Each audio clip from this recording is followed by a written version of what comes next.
A $13 billion supercarrier, the most powerful warship ever built.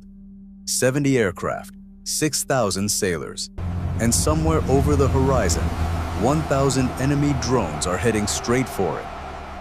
That carrier battle group has maybe 300 anti-air missiles in its entire arsenal.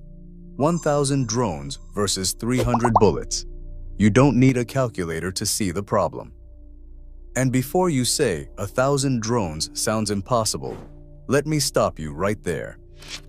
In October 2025, in China, they set a world record. 15,947 drones flew simultaneously in a coordinated light show. If a company can do that to spell out corporate logos, what do you think a military with unlimited funding and zero safety regulations can do? 1,000 drone swarm isn't a future threat. It's already possible. Right now. Today. Here's the kicker. We actually know how to stop this attack. There's a weapon that could swat down every single one of those drones without breaking a sweat. Let's watch what happens when a carrier strike group faces a drone swarm with nothing but conventional weapons. Because the results are absolutely terrifying. Outer defense. The escorts. Our carrier isn't alone out there. It's surrounded by a ring of steel. Arleigh Burke-class destroyers. These are the most advanced surface combatants on the planet. Each one bristles with sensors and weapons. And their job is simple. Nothing gets through to that carrier. The destroyer's radar picks up the swarm at 100 miles out. 1,000 contacts. Moving fast. Moving together. The Combat Information Center erupts.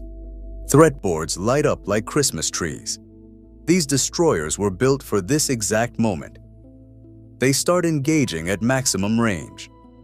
SM-2 missiles roar out of vertical launch cells. These are interceptor missiles designed to kill aircraft and cruise missiles sizz at ranges exceeding 90 miles. They're sophisticated. They're expensive. Each missile costs over $2 million. And they're launching in rapid succession. The SM-2s start scoring kills. 30 drones down. 50. 70. The missiles are performing exactly as designed. But here's the problem.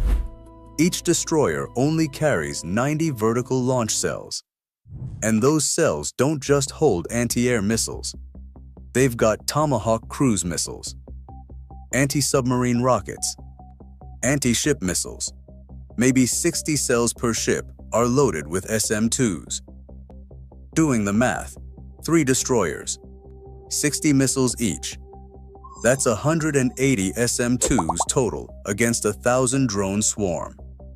Even if every single missile scores a perfect kill, that's 820 drones still coming. So the destroyers switch tactics. They bring their 5-inch guns into play. These aren't your grandfather's naval cannons. These are automated rapid-fire monsters that spit out projectiles at incredible rates. They fire proximity-fused shells that explode near the target, creating clouds of shrapnel. It's like throwing up walls of metal in the sky. The destroyers have thrown everything they have at this attack. SM-2, missiles, 5-inch guns, every conventional weapon in their arsenal, and they've killed maybe 300 drones, maybe 350 if they got lucky.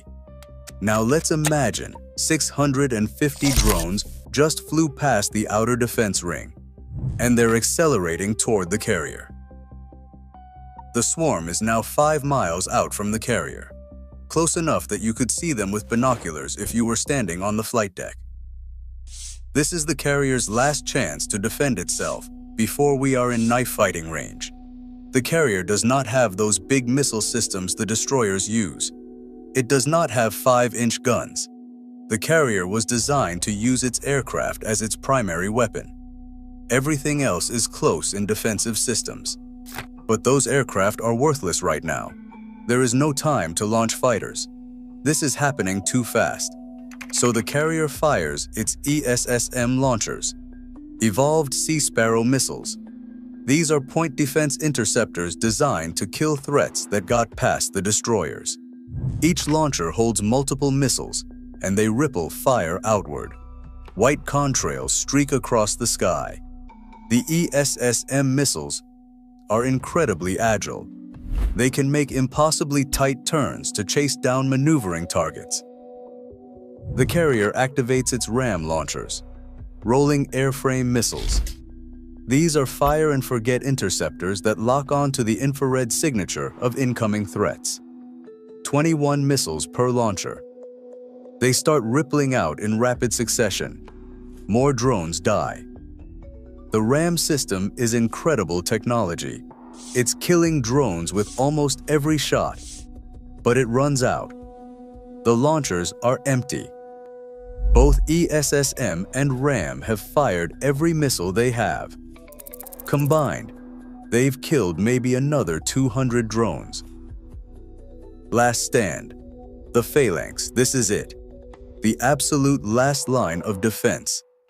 The thing standing between the carrier and catastrophe is a white R2-D2-looking gun mount called the Phalanx CIWS, close-in weapon system.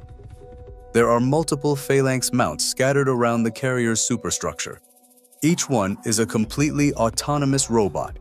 It has its own radar, its own targeting computer, its own decision-making systems. When a threat gets this close, the Phalanx doesn't wait for human permission. It just opens fire, and when it fires, it sounds like God ripping apart a giant sheet of canvas. Reportedly, 4,500 rounds per minute. That's 75 bullets every single second. The 6 rotating barrels blur into a continuous stream of depleted uranium shells. Each projectile is the size of your finger and moving at 3,000 feet per second. The tracers look like laser beams in the sky, solid lines of light reaching out to touch the incoming drones. And where those lines touch, drones disintegrate. The Phalanx tracking systems are identifying targets, leading them, calculating firing solutions, all in microseconds. It's shooting drones out of the sky so fast, it looks effortless. Worst case scenario, the Phalanx has run out of ammunition. Each mount holds exactly 1,550 rounds. At 4,500 rounds per minute, that's 20 seconds of continuous fire. 20 seconds. That's all the time it bought. The guns are empty. The smoke clears. And there are still 200 drones in the air. Other drones dive for the flight deck. There are aircraft up there. Fueled aircraft. Armed aircraft. One drone hits a Super Hornet loaded with JP-5 jet fuel. The explosion is catastrophic. Fire spreads across the deck. Fuel tanks rupture. Ammunition cooks off.